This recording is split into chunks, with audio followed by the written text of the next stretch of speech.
Just a quick reminder that if you want to support Concepts and Legends, please remember to like and subscribe.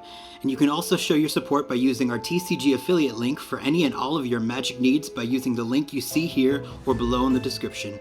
Any and all help is greatly appreciated and helps us bring you more videos like the one that is starting right now. I'm just going to go on a little rant here. Many of you might know that we are doing a series called the Artist Proof Cube. The clue is in the name, as it is a cube built entirely of artist proofs. But carrying around 360 cards is about as graceful as a chimp. This is what I'm currently using. Is this really all there is for cube storage? No! That's right, Lana from FX Series Archer. Now there is an incredible new Kickstarter called Cubeamajig, and this thing is not only made to carry a cube in style, but it features new artwork from some of the best of Magic the Gathering's artists. And with that said, today I interview Ricardo Evangelho, creator of Cubeamajig and CEO of its company, Hit Point Press, and Cubeamajig's art director, Brian Walters, to get a little more insight into this legit awesome product. Thank you so much for taking the time to talk to me today. You're welcome. It was great to have the opportunity. Thanks for inviting us. So why don't you both do a little introduction of who you are and what you do as far as your jobs on and Hit Point Press. So my name is Ricardo Evangelho. I am the creator behind originally Cubeamajigs, made the original designs for the tokens, eventually came up with the idea for the Cubeamajig and how that was built, because I made cubes and they were mostly recreation cubes, and I really wanted to experience to show how I could reopen booster packs and do that kind of thing. It's funny because when I came up with the idea for the product, I was talking to Brian. I'm like, so Brian, like, what do I call this thing? Like, is this like a booster pack thing, something or else? And he's like, well, it's obviously the Cubeamajig, right? Because I'd already at that point had a thing called, the Cartamajig, the Pinamajig, the Caramajig. I just didn't think to piece these things together and just continue naming things a jig. It just wasn't my day apparently. And so with that, we continue naming these things jigs. So yeah, Brian and I have known each other now since I think 4 or 5 years at this point, because we initially met because we were involved in a project called the Magic Art Show. It was an event in Las Vegas 2017, and basically we ran a little Kickstarter together with Mike Lindman, and basically we raised enough funds to house a little original art show for all the people at GP Vegas. So that's how we met, how we started working together in that sense. And when I started getting more into things that required with our Kickstarters, requiring people in the States, I immediately went to Brian, dealing with events. Brian, he's done so many great things with events for different shows. He can talk more about that himself. And that's why we kept on working with him and building things with him.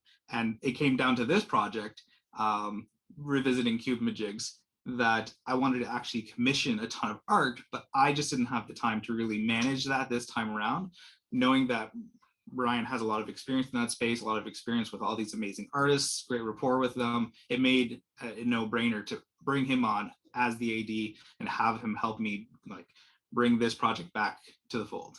So go ahead, Brian. So I'm Brian Walters. As Rico said, I'm working as the art director on this project. June 2017, we did the Magic Art Show together, and then it's just been Kickstarter after that, which has been really awesome. As Rico said, I have a lot of background in doing shows and working with artists. So from starting in Gen Con 2005, all the way through to becoming a staffer at IllexCon, which is a fantasy illustrator convention in Reading, Pennsylvania, which I've been doing for about 7 years now. Wow. And then, which has been a lot of fun. So that's where, so the art, helping out at the art show at Gen Con, and then IllexCon is where I got to know a lot of the artists that a lot of the artists that we worked with on this project, and a few that were reach outs or people that thought we could do some really great work with. So typically, like Rico said, I did more of the convention side of things, but with the company schedule and the fact that last year we had none of those. Right. Yeah. I was lucky enough to move into the art direction space on this project, and it's been so much fun. I love working with artists. Again, anecdotally, I had one that was emailing me a bunch of questions. He's like, "Oh, I'm sorry to bombard you with questions." I was like, "Oh, no, I'm getting paid to talk to artists right now. Bring it." Who was the Bring it artist? all. Who was the artist that was saying that? I love name dropping. Oddly enough, the one for the art behind you, Marcella Madera. Really? Yeah, and Yeah. she just debuted, I believe, right? She just did her first card in the Dungeons and Dragons set. I believe she was a set before that. I'd have to look that up. But she's relatively new. I mean, she's a new. She's She's a not newer. done very long. Look at that cute puppy dog there. Yeah. This is why. That was one of the things we wanted to do with this project, was work with established artists. So like Rico, you can see behind him that Donatigi and Cola art. Who? Which was again amazing to work with him, and then That's nuts. to also work with a lot of newer people like Hernando Souza, who did like the counterspell art, or Marcella, who did the vampires that are behind you. It was just a lot of fun to work with a wide breadth of magic artists, both from all across its 25-year history now. So how do you guys go? I mean, this like, because I started playing in 2019, so I missed the first like sort of wave of the initial like success. But it's incredible. Like, you guys are everywhere. I mean, every good channel has mentioned you. Every person that is like of note in Magic is talking about it, and I'm curious, like, did you, I mean, I knew that you probably knew it was going to be a huge success, but what kind of like process do you do to create this thing? I mean, what's like beginning? You just start out and say, all right, get these artists. I mean, it's such a huge endeavor. How do you handle that? So in terms of a project like this, we'd actually originally planned on doing this campaign last year, following kind of the same model that we did prior, where we licensed all the art from the artists. But because of COVID and delays and just trying to manage like a company and manage just what's going on with the company itself, we decided we would probably hold off into the campaign. And having Brian not have a lot to do at the time, I thought, well, you know what? Let's try something interesting. Let's try something different. I had the idea for the Cubeamajig that I wanted to do, but it needed a lot of prototyping still. So I said, okay, well, I have time that I need to have this kind of developed and worked on with with our other colleague over at Game Trays. He was creating different prototypes of different kinds of packs and different kinds of Cubeamajigs. Yes, I know. Thank you. And so with that extra time we had, I said, okay, well, let's just make some fantastic art. And like, we already have tons of contacts from the previous campaign and from a lot of the products that Hit Point Press already does for their campaign settings. We've commissioned a lot of these artists before in the past. So giving them a, hey, you have 1 year to make a really cool, iconic piece that is an homage to pieces that already people love. It was a no-brainer for a lot of these people because they could easily slot it into their schedules and work with Brian over that time to really like finesse the pieces and make sure that they came out the way we wanted them to. So Brian, how was it like art directing like Donato and artists like that? Was it intimidating? Was it just exhilarating? I mean, everything. It's a weird feeling. I'm going to say most of the artists that worked on this project, or all of the artists that worked on this project, are Magic the Gathering artists, which means they're all great artists. So the art direction varied from person to person. Donato was pretty much a discussion around the prompt to make sure that we were doing something that he would enjoy doing, and a piece that we would all really like. So a lot of it was pretty loose. So it was discussing, okay, we'd like to do a lotus. What kind of lotus would you like to do? And so we originally pitched like the idea of like a lotus on fire. And we were like, oh, that sounds kind of cool, because I have that the element of the lotus destroying itself to give you the mana. Mm-hmm, mm-hmm. we were like, okay, yeah, on board. Let's move ahead with that. And then it pretty much went right to sketch. We were like, sketch looks great. Let's do this. And then some discussion around coloring, and then straight into the final. He was one of the earliest commissions and one of the earliest pieces we had done, which we were really keen on getting that, because that was going to be like one of the big, everybody knows what a lotus is, and so we really wanted that to be like the flagship picture, Right. on top of being done by one of the, in my opinion, one of the greatest artists alive, much less for Magic the Gathering. Yeah, I would agree with you. So and then to answer your question, like going in and being getting to work with. So I've done conventions with Donato. IllixCon, he's a frequent attendee, so it was an easy, hey Donato, sorry I'm not going to see you at IllixCon, you know, COVID, but hey, do you want to work on this project with us? Was an easy kind of slide into the DMs kind of thing, and but getting to work with them to make a piece of art, especially one that looks that amazing, every day blows my mind.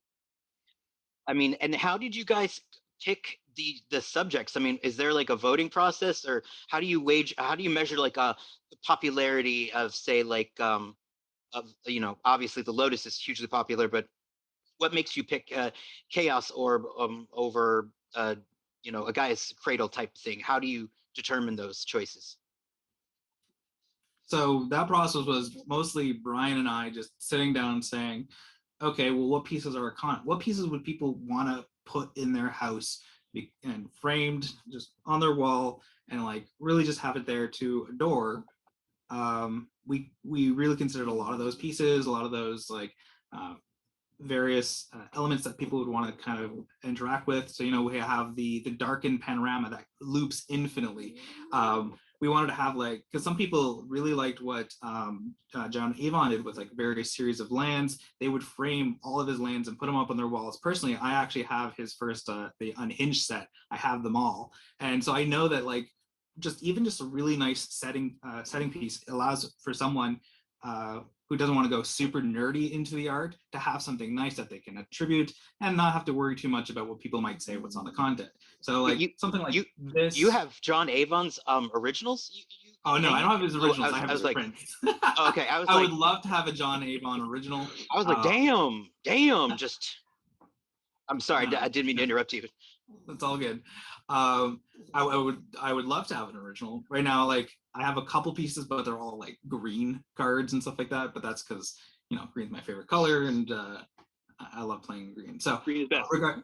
Sorry? Green is best. Yes, green is best, and Agreed.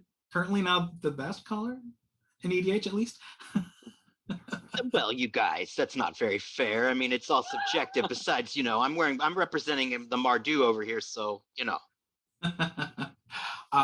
Yeah, sorry. Sorry, what was the question again? The question was, we're just talking about the decision making process of you guys picking out the pieces, and you were talking about how you got together and picked what were the most iconic ones. Yeah. So we pretty much had multiple discussions talking about, you know, what is it we wanted from, just based on, obviously we talked, you know, power was a quick one, easy to get down. And then there was iconic lands that people might attribute to. And then even things like, okay, what are the various tribes that people like to attribute? So that's why we have elves. That's why we have goblins. There was a zombie piece, but it became something else.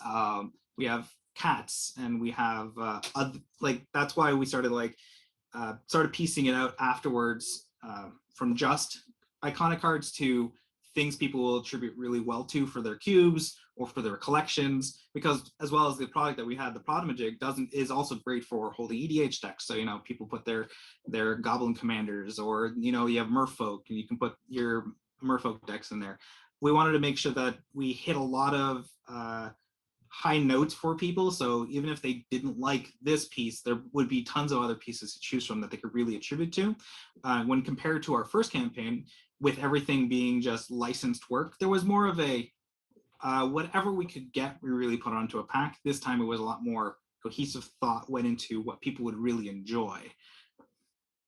Whereas the first time, what would you say the first time was, as far as the difference between that, as far as the choices? So the first time around, we basically said to all the artists, hey, we want to do this project and we want to license art that you've already created, because at the time for us, it wasn't feasible for us to commission all the pieces. And so we made arrangements with all of them and said, hey, what do you have available? And then we said, okay, well, these pieces we think would do well based on what a person had available in their collection, versus saying, cool, we would love to have a really cool lotus made by someone. So it's a different process. Also, with us commissioning all the pieces, we were able to set the dimensions that everything was built at so that it was compatible with all of our products. Most of the pictures that we had for the original Cubeamajigs were only in this size, so they weren't feasible for playmat, they weren't feasible for the Potamajig. They were great for packs alone, but that's pretty much like the extent of what they could be used for. With the packs now, they go full wrap around. They can be, so that way you don't have like a flat edge. I'm not sure if you've seen the original ones, but the The dog. side, yeah, she's very loud. It's funny. It's funny. I'm sorry. Try not to The laugh. original packs had just had a flat edge, so that way, like when you saw them in a binder or in a box, it was just color. It wasn't any art. Now it's like full art all around, and it makes for a better experience. So that's what we're really excited about. Yeah, I mean, it's insane. I mean, and the amount. I mean, you guys have got fun. I mean, I'm a backer actually, personally myself. Because we're actually on my channel, we're building an entire cube out of artist proofs that we're going to be unveiling. So it's like an entire cube of artist proofs. So we're going to be using your product to house that. But how quickly it was funded in like 8 minutes? It was funded in 8 minutes, due to, in part, mostly due to painting sales, because we have a couple originals that are in the campaign. And I think immediately the Goblin one went within like the first couple seconds. And then after that was the Aaron Miller piece, if I'm correct. Is that right, Brian? Yep. Yeah, and so then those two really helped just give us 8K, and then the rest was actually people backing for the product itself. But as time passes, only 3 paintings have sold out of the 6 that we have total. So a lot of people have been really backing for the project and what we've got there, so which is really exciting. It's incredible, and I get, like, I guess it's so exciting to see this. I mean, it was like you hit everything by storm. Were there any times where you guys had to like make a cut that like was painful? I mean, what was one of the things that maybe you opted, like one of the runners up of like ideas? I'm always curious, like, were there any of those? Because I just like that kind of behind the scenes stuff. As far as stuff that was cut out, we had a couple artists we wanted to work with, that unfortunately, due to personal reasons or just not able to work on the project, that we didn't end up going from completion with. So there were a couple, but luckily their stuff ended up coming out. Like Ralph Worsley's Goblins, he wasn't the original artist on that one. And the another one that's really popular, Andrea Raddick's Squirrel Watch. So that was, but as far as things that didn't make the chopping block, there's a list of ideas that we had for pieces, that we reached the number of pieces we needed. Like big one was like constructs. We were thinking, it would be cool to have like a golem piece, and then based on talking with the artists, so like Rico mentioned cats. That was one of the ones we just kind of threw in the list. We're like, oh hey, if we ever get to it, cats. And talking to David Palumbo, we were like, hey, are you interested in any of these prompts? And he was like, cats. I want to do cats. And we were like, Yeah. Really? I said, yep, I want to do cats. And he loves cats, so have fun with cats. So there were a few. There was a bunch of ideas. So we definitely have more space to move into, because I mean, there's a whole bunch of like iconic cards and ideas with Magic that we've kind of touched on. But especially creature type wise, the sky's the limit on that one. So As far as any specific prompts that we wanted to do that we ended up not, I think we hit all the major ones we wanted to. Yeah, Now, we definitely did. Now, how do you guys handle, I mean, as far as like if you want to call something, say, an Eldrazi or call something a sliver, is that something that is like okay to do? Is there like how involved is if they're involved at all, Wizards of the Coast with your sort of decision making process or creative process? So Wizards is not involved at all with this process and what we're building. Mhm. We've tried to apply for our licenses, but it's a very difficult process, and that's fine. We can definitely build things that are inspired by, but not exactly those things. So if you Right. see how we name our pieces, they're all inspirations or similar things. So we have a skittering swarm. Right. We talk about what's clearly in Eldritch horror, talking about like the manner that it's possessing, and not talking about the creature that it is, but you can tell that what it is being inspired by, and that is clear and safe. It is legally distinct from, as people like to Yes. say, and that's what we really like to play in. Because definitely, at least when I was building in the token space a lot, people did use those terms, sliver and Eldrazi, and they even used the rulings, which technically you shouldn't do, but it's very small. But as we grow and as we see with a campaign like this, it is better to just play safe, Right. especially if you don't have a license to do so. I mean, yeah, it's really cool. And I mean, and I guess we're as far as artists go, I'm just curious, what are some of your favorite pieces personally between you guys in Magic Gathering, if not pieces favorite artists? So personally, so for actual Magic the Gathering artists, one that I wish I could have gotten for this project, I was actually talking to them, was the Foglios. One of the pieces that really got me into the game back in 2004 is a Sorting Friends collection, because I was just starting to figure out what the game was. And they had this weird card called Humility. And I was just like, what is this thing? Why is this card so cartoony, so wonky, when everything else are all these really painterly things? And I fell in love with that piece. So much so that I've tried to seek the original art, and I found someone who had it. But it's also, if you follow the MTG art market, you were talking Expensive? it's expensive, five figures plus, for something like this. Sounds about right. Yep. And so, while gorgeous, I have a print that's behind me, and I think that'll suffice for now. And I've got some playmats from the Kickstarter they ran like a year ago, and that I'm happy with that. But yeah, their pieces are usually like that's immediately what I go to when I think of like my favorite MTG artist. I do like Winona Nelson. Her stuff's amazing. It's always a pleasure to see those kinds of pieces. We actually wanted to get her on the project as well, but Series 3, right? When we Yeah, get Series 3 going, we'll make sure to get those people up and running. I know it's going to be tough. Like it's sort of like you guys, the sky's the limit. What would you say, Brian, your favorite art pieces are or artists be? So some artist wise, like Wayne Reynolds is one of my favorites. I've been following his stuff since before he was a Magic the Gathering artist, back when he used to do work with like GW and their comic book run. Same thing for Ralph Horsley. They actually did a comic book together for Cal Jericho, which is how I found out about both their names.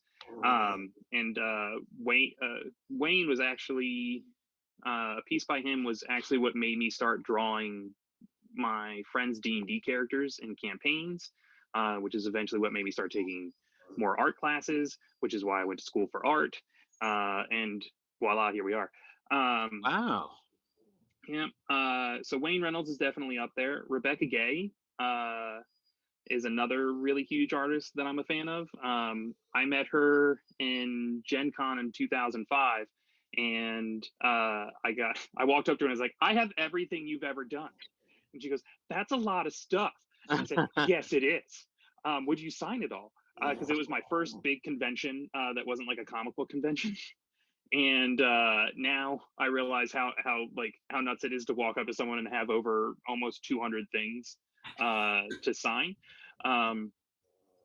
But I also bought one of everything she had at the booth that wasn't like an original piece. And then I got a sketch in her sketchbook, and she was working on it. and she was like, "Hey, what do you want?" I was like, "You love mythology. I love mythology. Do you want to do a goddess?" She's like, "Aphrodite." I was like, "Cool." So she's working on it, and she's going to town. And then I think it was Friday, the second day of the convention. She was still working on it. She's like, "Hey, do you want to hang out?" Because I just kept walking Artist Alley. That's all I did. She's like, "Hey, do you want to hang out while I work on this?" And I was like, "Yeah, let's do that." And so I got to hang out with her behind the booth, and we're just chatting about art and stuff. And then somebody came up and asked, "Hey, do you have the epic level assassin painting and from the epic level handbook for D&D?" And she was like, "No, I didn't bring that." I was like, "Oh, no, it's in that portfolio about 12 pieces down between 2 Black Orchid pages for the DC comic book that she did." And she was like, "Really?" I said, "Yep." And she looked through it and she said, "Oh, that is in there." And she's like, "How'd you know that?" I was like, "Oh, I memorized everything at your booth." Wow. And that's awesome. Wow. So I just started answering customer questions while she was working on either my sketch or somebody else's. And then she was really busy talking to Lars Grant West, who was in the booth right next to us. And somebody came up and I was like, "Oh, I can take that sales slip for you. I just need to, get a stamp from the Gen Con art place and come back, and then she'll finish up signing the sketch, signing the stuff." And she was like, I handed her the slip. She was like, "Oh, you feel comfortable doing that?" I was like, "Is that okay?" She said, "Yep." And so I ended up working at her booth for the rest of the show. Wow, that's right. quite an introduction. So that was when I realized that as much as I like going to conventions, I like helping out artists even more. So Rebecca is my first step into working at shows, which again is one of those things that kind of led me here. So those have been 2 really huge influential artists to me, and I really love all of their work. Rebecca's kind of moved into a different direction. We actually reached out to her for this project, but she's not really doing commission work anymore because she's going to do her gallery thing, which is really awesome. Sad for us, awesome for her. Now her gallery, she's opening a gallery of all of her work. Is that what you mean? So her husband actually works with the gallery, but she's moving more into she's doing these like crazy installation paintings where the entire space is a giant work of art. So like you walk in and there's drawings on the walls, on the floor, the furniture has paintings on them. It's if you have the chance, the stuff she's doing is really awesome. And she still kind of visits the fantasy art realm, but she's gotten more into, now that she's gotten big enough and is able to, she's really trying to exercise her voice as an artist. Right. Which is just great. I still remember I went to go show her work to somebody at work. I was like, "Oh yeah, this is the artist I've worked with." And I pulled up her webpage, and the front image is just a dude and a lady, and they're both nude, and then stuff is happening. And I was like, "Whoop, not safe for work." You're like, "Oh, bad. Okay." Great, beautiful painting, not safe for work. We're gonna alt tab out of that real quick and then close that window. Oh my God, that's funny. And so the official when like the Kickstarter is ending when again? It ends on the 13th, I believe. Well, okay. I think. No, the 12th. It'll end on the 12th at 3 p.m. Eastern Standard. And like for any of the pieces, like are there pieces, because I'm worried, like I love the fact that you're unlocking more and more pieces and the options are happening, but like what happens to stuff that is never unlocked? Is it ever something that people can get a hold of? What happens there? So right now, we have a 250 goal and a $300,000 goal that are announced. The 250 features our last couple pieces that we've got commissioned, plus another 2 that we're currently getting worked on right now. We hope to show something before the campaign ends as to what's going on there. We anticipate hitting that because we're already at 215 as of now. The $300,000 goal is using a whole bunch of art that we made for another project that we're actually releasing this year for our Deck of Many line, which is a series of animated illusions. They were originally painted by Emily Hare. And so we got those original paintings and we figured, well, they're in a format like this. And like we discussed before, while they're not great for the other things, because we have 30 of these pieces, we could actually just make 3 cool little box sets and make those available. If they don't become available in this campaign, it's something that next year we could make available, or after a bit of time, but focus on what gets unlocked in the campaign. So all the pieces of art that we built specifically for the campaign are set to be unlocked, which is amazing. After that, we're going to see what we have from our other projects to kind of just say, hey, cool, we can do these other things now, because we don't have time to really commission more pieces, at least if we want to keep in to our timelines to releasing the product as quickly as we want to. There's going to have to be an art book down the line, like it seems like. Yeah. I mean, I'm already seeing. I'm like, I'd buy it. Like, I would. That's something both Rico and I are very passionate about. I mean, before the video, you saw I have that. This is all books, actually. Oh yes. That you can't see because and there's 2 giant bookcases just filled with art books. So art books are something to the literal, really like passionate about. to the ceiling, filled to the ceiling. Yep. So art books are something that Rico and I are both really keen on doing. So a lot of that's going to depend on, like I said, at the moment for this specifically that we've commissioned, there's only about 35 pieces of art.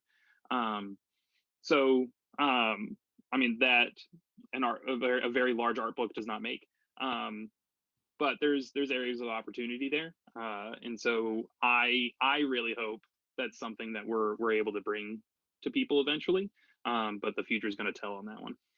I predict it's going to happen. I feel it. I feel it's going to happen because this thing is so huge. I mean, literally you got like the Command Zone, you got Magic Arcanum. I mean, everybody's just like talking about it, and I was just like, what is this? And then I go and there's all these artists. So I mean, this thing's got to be like, this thing's huge, right? I mean, you can admit it. It's blowing the hell up, right? No, it's definitely gone past our expectations, which is great. Now, but the big problem with the art book is like, what do we call it? Do we call it Artemajigs? I think that got shot down. The art, like, I don't know why I'm trying to think of an idea. I'm like, what the fuck do I know? I'm like, I'll give you an idea. I have one right now. I think it'll be awesome. I mean, and the playmats, I mean, everything is so exciting. It's such a bummer that you even can't, just for logistics, you can't get everything out printed, and so you have to vote one over the other. And I'm like, ugh. Yeah, that would be a lot of Potomajigs. Yeah, it would be a lot of stuff that we'd have to print if we did every single one of them. And then there's probably some that just wouldn't make sense, at least for this initial run. Like if we made a whole bunch of one, like, and then turns out nobody really wants to put a cube in that would kind of be bad. So that's a lot of that is leaving it up to the backers. Right on. They're the arbiters of that decision. And then if we keep unlocking stretch goals, we'll keep making more, right? So if people really want to see a certain thing as a Potomajig, the best chance of doing that is to keep making that project do better. And then like Rico said, we commission these pieces, so we can, if we end up, there's enough interest later on, there's always a chance that something could show up as a Potomajig that didn't show up during this campaign. Is there going to be a chance that eventually, I mean, would this be something that would ever be read, like, available sort of on a more permanent basis? So the goal with this time around, as you saw, we actually made that really nice looking box. Let me see if I can get this to show up here. So we had made a really nice looking box so that way it could actually show up on store shelves. We wanted to make it so that it could be accessible to a lot more people than just people who could buy from our campaigns or from our website, because as being in Canada, us shipping a box like this is not very cost effective for a lot of people, and has been a thing that stopped a lot of people from purchasing this product in the first place. So we're making it so that way we can get it into distribution around the world. And we already talked to a lot of people. They're interested in carrying this because, hey, it looks gorgeous on the shelf, and it just has a lot of really cool stuff going for it. That's awesome. I really do think it has the capacity to be something that everybody wants. I mean, like, I that's one of the things that I always thought about, like, just the idea of it, like, building these things when you don't have the packs. It's sort of like how do you do that? I mean, how did people do that? It seemed like it was a disaster. I couldn't even So imagine. yeah, so I was doing a bit of research because like I built my cube. I actually had one of those Magic the Gathering uh, holiday gift boxes, Right, with and the four with like the rows. yeah, and you would just put all the cards in there and then grab them as you needed them. Usually, like I would have like either a Type 4 stack or like something that didn't require you to build set packs, and you could just grab a bunch and then divide them into piles of 15, and then that's how you do it. I would look online and people were talking about how they were building their cubes, and they were like, oh yeah, well, I either go get team bags and then I put a pack of 15 cards in a team bag, or I go get a Ziploc bag. And while yes, it did the function of what it needed to do, it was very inelegant, and it was actually Yeah, pretty wasteful because over time the team bag, after you seal it and unseal it, it's now kind of done. A lot of those weren't really reusable, and so we wanted to create a thing that you could keep using over and over and over again. And I have my a couple cubes that are still in the original Cubemajigs, and they're still good. Like I haven't broken a single one. In terms of like the durability of what we built, like I've seen some get damaged over time, but it's very far and few between. So right. like it's a high quality product, and you don't have to worry about having to find more little bits and bobs to get things going. Yeah. So I mean, and I know that I don't know the logistics of this, but I do know that you guys have two original pieces behind you now. If you want, you could take photos of yourselves, like of holding it up, and I could put them in the video, or you could show me now. I don't know how you wanted to do it, but if you did want to do that, I would love to let everyone see it because you have some originals with you. Sure. I'll start. So I've actually got Omar Ryan's Gaia in Bloom, a piece inspired by Gaia's Cradle, a really, really awesome card that is now very inaccessible due to price. I've never heard of Um, it. Never heard of it. Sorry. Gaia's Cradle? Gaia's Cradle, Never heard of it. Being a green player and a person who loves that kind of stuff, we talked to Omar Ryan and said, hey, we thought you would be fantastic for this piece. And he's like, yeah, I'd love to do this. Can I do whatever I want? Can I just add fairies everywhere and little creatures all around? And we said, yeah, go have fun. And literally, it was just every day watching the pieces, like the sketches come in and everything. And it was just like magical, really coming in. So I'm going to change my background here, and we can see what we got here. So, as I said, we actually made these pieces. Oh, I'm getting a lot of glare there. There we go. We made these pieces so that they were gigantic, so that when we put them on the box, we could have the top of the lid there, and then these parts would actually wrap around. So you could have this massive, gorgeous painting without losing any of the quality in your home on those pieces. I know the artists are selling a lot of prints for this stuff, and this is a piece that I wanted to pick up for the office for when we actually return, because at my office we actually pick up pieces from all the various projects that we work on.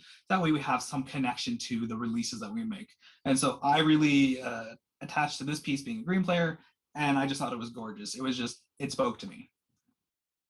Right on, right on. And how about you, Brian? Yeah, give me 1 second. I will do similar. Come on, preferences. Don't fail me now. Backgrounds and filters. Oh, taking some sweet time. Yeah. And don't worry, we can. There we go. There you go. Shazam! See all of the bookcases, right? So mine's a little bit bigger. So I'm gonna back up. And so I got this guy. That is huge. Yeah, it's gigantic. So for this one, I am gonna put it back down out of frame. That's understandable. So working with Greg Hildebrandt, I mentioned, getting to work with people that from I get to all interview Magic him. history. I get to interview him in a few weeks. Oh, he's he's a fun guy to talk to. So we actually worked with him and his wife, Jean, who's if you've emailed them, you probably interacted with. I didn't realize they were husband and wife, but there you go. So they're Jean does a lot of the business side of stuff. Greg does a lot of the art, obviously, and getting to work with him was just awesome. And I guess we can switch the background back now that we've seen the painting. Here we go. Boom. But I've loved Greg Hildebrandt's work since I think it was the 93 or 95 Marvel Masterpiece set he did, where he did a lot of the masterpiece arts. So which we're getting to see a lot of new Magic artists do. So like David Palumbo just did a set, which is really awesome. So getting to work with him was a crazy amount of fun. And starting off, like, he had a beautiful idea, and I got to talk to him over the phone. It was just so much fun to hear how excited he was about, like, oh, hey, I'm going to do the like, this side is warm and this side in the cooler colors, and then it's going to swoosh into here. And then we saw the sketch and it was like, yes, I love black holes in space. And so this was one of the easy ones where I wanted to get an original from the project, you know, because this was my first project being as involved in. And then I was like, I want that one. That's amazing. I want that one. So I was lucky enough that they worked with us, and now I do. And it is beautiful. And like Rico said, they were designed to at least be 20 by 20, so that they would wrap around the box and give us a little bit of like wiggle room. And then Greg went 36 by 36. That's huge. So That is huge. Yeah, I can hide behind this. That's kind of, and I'm not a small person, so that's, I mean, kind of yeah. fun. I think you're gonna play hide and seek behind the painting. Like, that's I do that with my paintings too, all the time. Really? Can't see me. But so yeah, no, it was a lot of fun. And then like Rico said, it's really cool to have a piece of the project to bring home and to be able to look at. It's astonishing. You also have the sorry? Chaos Orb too, don't you? I have the what's it? You have I the don't Chaos. have that yet. Okay. Tyler went on vacation, and so I think that should be shipping out this upcoming week. But that was another one where he was like, hey, if you guys want to put it as a level, here it is. And I was like, that is a really good price. I will also take that. That's so funny. You guys end up buying all the art before it comes out. You're like, I would be in a pool of just like anxiety. I'd be like, but I want it. Everyone was like, Donato's beautiful painting, and talking to him, it was just, and I think it's super worth it. And obviously somebody else did too, because it sold within like minutes of it going up on the Magic Art Market on Facebook. So his Lotus painting, beautiful. Would have loved to be able to put that right up next to this guy.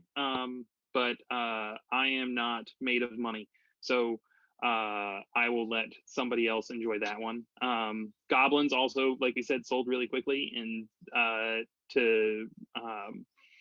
hopefully the person that got that really loves it. And then Aaron Miller's Abyssal piece and Milojov Saran's Time Walk all sold and beautiful. I think the pieces that are left are also amazing, like Jeremy Wilson's and Mark Zugg's like Phyrexian homage. I would try to pronounce it, but I don't think I can. Phyrexis. Okay, all right. So I'm like, and then David Palumbo's cats. Like you can tell how much he loved painting that, and I just love that cat with the skull, and then the cat that's just lounging in the front. And I was like, I super love that energy. The orange cat having this just like. He likes when I interviewed him, he said that he never gets a chance to do stuff like that with his work. So I can see why he jumped at it. Like, he doesn't get to do things that are like sort of like more like lighthearted. Yeah. So yeah, all of the pieces that came in are amazing. I'm trying to plan out my budget now so I can buy prints of everything that was done from the artists. Like, just go, okay, I can just buy and then done with it. So just to get as much as I can, because I plan on just having like a wall of it and be like, I helped make this. Yeah, I mean, that's going to be a lot of wall. But But I understand your plight. Yeah. When Rico and I originally started talking, the amount of pieces were significantly less. But we just kept having good ideas and great work from artists, and so we just kept being like, okay, now let's do that. Or like, this many people said they want to work with us. Okay, so we'll just do this many more pieces. And we're really lucky that the project's been as well received as it has been. And I really appreciate it, especially because of all the comments about the art, which again, something I'm really passionate about. I know Rico's really passionate about, is making sure that as gamers ourselves, we want to know that people like using the product, and then as artists, that the artists enjoyed working with us, and that the people really enjoyed the work that was created. I think you guys hit the nail on the head with it. I mean, I'm like I said, with like building, for me, the relief of having something to put the artist proof cube together in like a beautiful package is so much nicer than the alternative, which was like, what was I gonna do? I mean, I saw it and I was like, this is good. I mean, like, I have to be part of this. So and my tastes are impeccable. So you guys hit it on the head. And humble. I I'm appreciate very it. incredibly humble, one of the most humble people that you will ever meet. Yes. Uh, it's sort of Trumpian of me. But so is there any final stuff that is coming up that besides the release that's coming up, anything that you guys wanted to talk about as far as press or promo for yourselves? In terms of in this space, it's really, like I said, there's a couple new pieces that we are currently getting worked on for the end of the campaign. I know one is based around fairies, and I think the other one, have we solidified the other one yet, Brian? We're juggling between zombies and spirits, I think. Okay. Ooh, zombies. Do zombies. Zombies. I'm a big zombie person myself. I love the undead. Necromancer is my favorite D&D class. But again, a lot of that is a conversation with the artists. So Right. When we find an artist that that's willing to work on the timetable, and then going back and forth and discussing with them about what do they feel comfortable doing. Like the artist that we just got confirmed. I'm not gonna put it out until we're farther along in the process, but I really thought they were going to go with zombies or spirits, and then they chose fairies, and I was like, okay, we can do fairies. So like, that, oh, like I said, it was a little bit of a surprise for me, but I'm really looking forward to seeing what they make, and then keep your eyes on the project. Like I said, we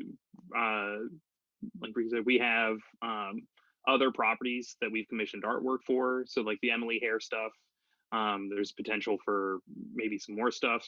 But again, not gonna throw too much out there until we're close to those goals, or so we feel comfortable that we're gonna hit those. But there's a lot of space for even crazier and awesome stuff. Yeah, the sky's got to be the limit. Yeah, and there's, as of this recording, there's 2 weeks left to the back of the campaign at cubeks.com. So hopefully we see a lot of you there. I know you're there. I'm assuming you're going to be getting vampires as a part of yours. I'm trying that would be where I would go. Yes, you assume correctly. So I don't know what gave it away. That backer survey was like vampires. Vampire. I was like, vampire.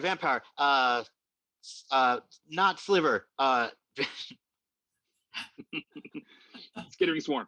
Skittering swarm.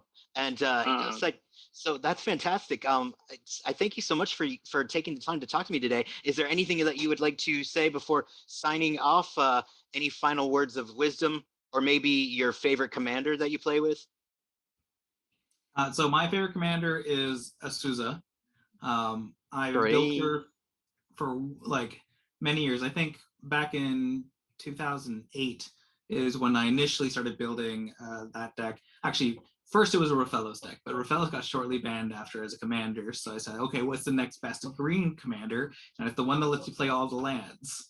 And so I have a gorgeous Azusa deck, and it's my 100% Azusa. So I bring it out to those games where it's only like CEDH and people like to play that, but it's something I've enjoyed for many years. So that's usually where I go to. After that, I have. Sorry, go ahead. That's a mean green what you got there. It's a mean green. It's kind of weird. It's a ramp deck, but it's also a control deck. So it runs all of those weird green enchantments and pieces that just really like shut off multicolored decks or just really messes with people's mana bases. So it's not the nicest, but it's one that I grew up building for many years. After that, I have a really nice Emery deck that I like to play with. So those are like my two current go-tos at the moment. Oh, I had my ass handed to me by green in Arena when I first started playing it that I think I'm permanently traumatized by the color. I'm like I got PTSD from green. What about you, Brian? It is tough. As far as favorite commander,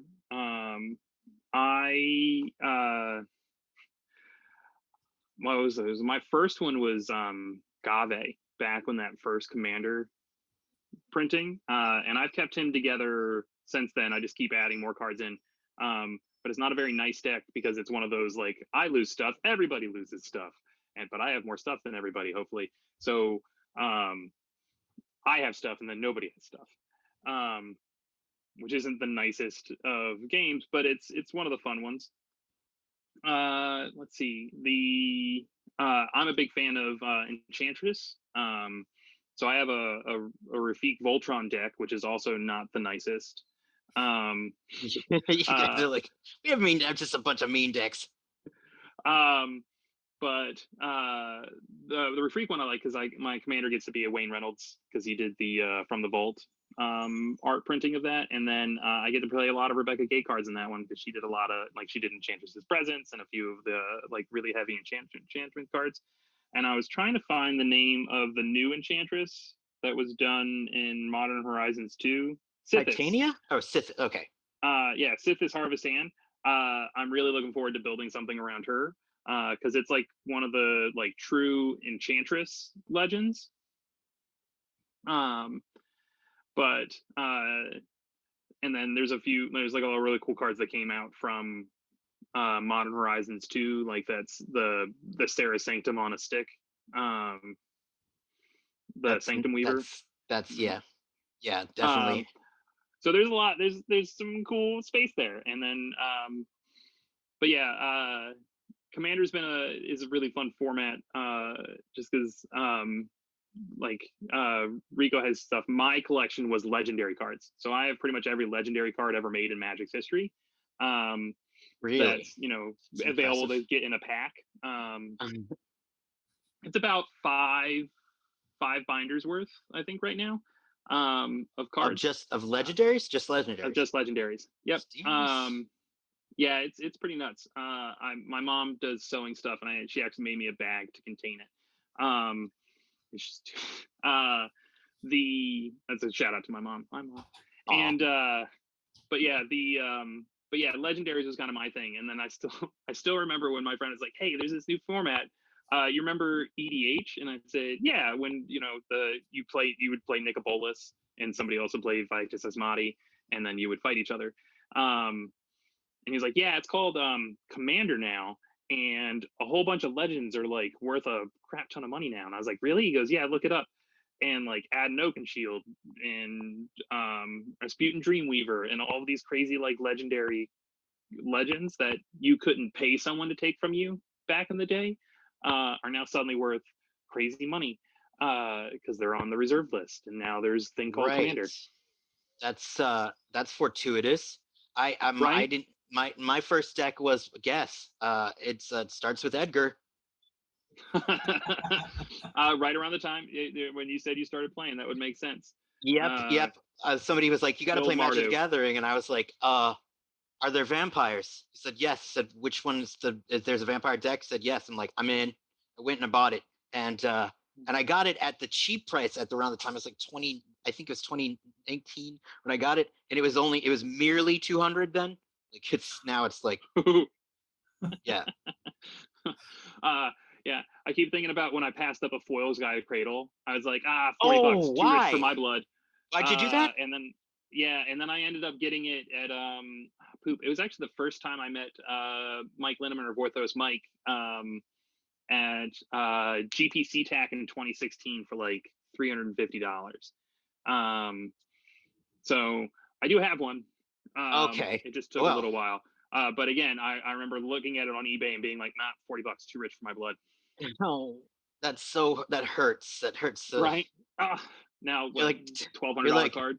yeah, like, well, not foils. I mean, 1,200 is what it's worth, not foil, because I Ah, have one that's myself. right. Yeah. The Yeah. So I foil have. version, I can't even. I'm sure it's. I got the foil regular, and then I have a Japanese regular Wow, you have it in the in Legend menthol collection. too. That's Uh, insane. That's Gaia's Cradle madness. Do you have a Gaia's Cradle? Yeah, I have a guy's cradle. Wow, Obviously, but we're great like, player. yeah, right. Well, I didn't want to ask. I'm gonna be like, so do you have a Gaia's Cradle? 'Cause I have a Gaia's Yeah. Cradle. Mine's in a safe because I can't actually play with it. I just got it, and I'm like, I'll keep it locked away forever because I can't. I Yeah. want to play green. I really do, but Yeah. I just am so traumatized by it. But like the big thing is, it's like we have big collections, but we've been playing for so many years, and it's not like I would never pay the prices that there are now. It's like those prices just boggle the mind, and so it's just like, okay, well, yeah, I'm glad I have one and I can play with it and enjoy it.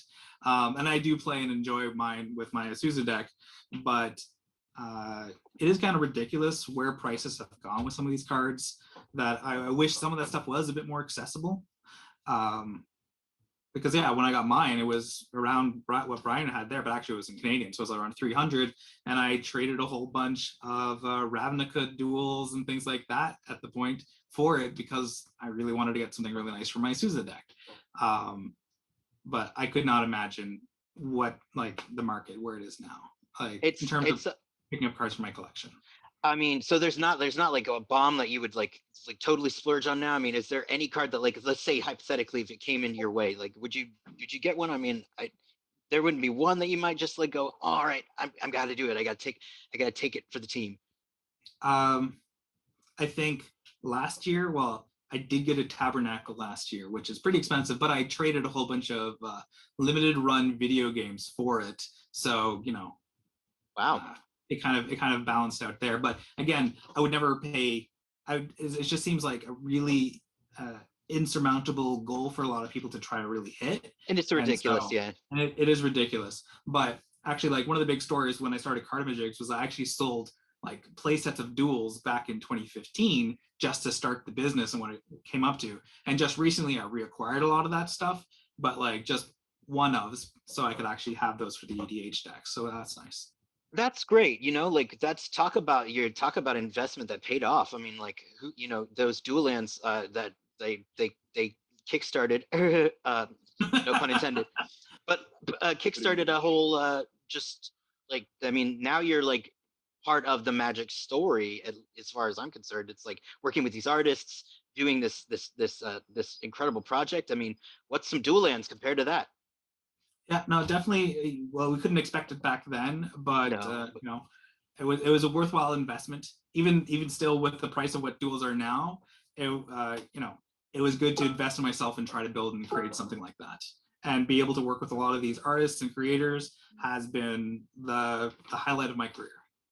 Well, I'm really excited to get mine personally, and I will put the links up for everybody to get it. And I thank you so much for taking the time to talk to me today.